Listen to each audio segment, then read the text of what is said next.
সমগ্ৰ বিশ্বত এনে বহু ধৰ্মীয় স্থান নাইবা উপাসনাৰ স্থান আছে যাৰ ৰহস্য এতিয়াও যেনে প্ৰহেলিকা। আজি এই প্ৰতিবেদনযোগে ক'বলৈ ওলাইছো তেনে এক আচৰিত মন্দিৰৰ কথা। আমি বিশ্বাস কৰোঁ যে ভক্তই যেতিয়া শুদ্ধ অন্তৰেৰে ঈশ্বৰক উপাসনা কৰে তেতিয়া ঈশ্বৰেও ভক্তক প্ৰতিটো সংকটৰ পৰা ৰক্ষা কৰে।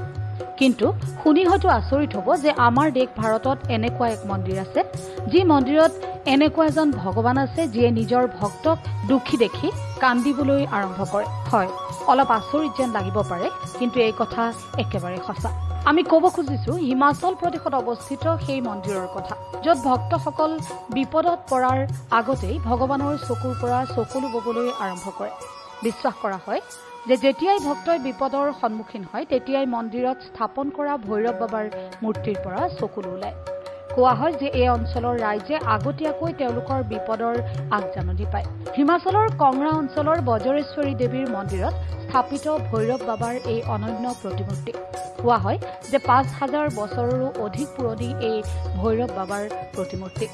মন্দিৰৰ পুৰোহিতে কয় যে ভৈৰৱ বাবাৰ চকুৰ পৰা চকুলো কৰিলে ভক্তৰ কষ্ট দূৰ কৰিবলৈ ভগৱানক বিশেষ পূজা আৰু যজ্ঞ কৰা হয়। এনে কৰি ভৈৰৱ বাবাই ভক্তসকলৰ ওচৰলৈ অহা বিপদ ৰোধ কৰে। স্থানীয় ৰাইজৰ মতে 1976-77 চনত কাংৰা বজাৰত ব্যাপক অগ্নিকাণ্ড সংঘটিত হৈছিল। ইয়াৰ বাবে বহু দোকান জ্বলি যোৱাৰ লগতে বহু ক্ষতিসাধন হৈছিল। তেতিয়াৰ পৰাই ইয়াত প্ৰতি বছৰে নৱেম্বৰ আৰু ডিচেম্বৰ মাহৰ মাজভাগত কংৰা জয়ন্তী পালন কৰা হয়। মন্দিৰৰ পুৰোহিতসকলে কয় যে সেই সময়ত বিশেষ পূজা আৰু যজ্ঞও কৰা হয়। অৱশ্যে আজিলৈকে কোনেও উদ্ঘাটন কৰিব পৰা নাই ভৈৰৱ বাবাৰ এই চকুলোৰ আঁৰৰ ৰহস্য। News desk, voice 24x7।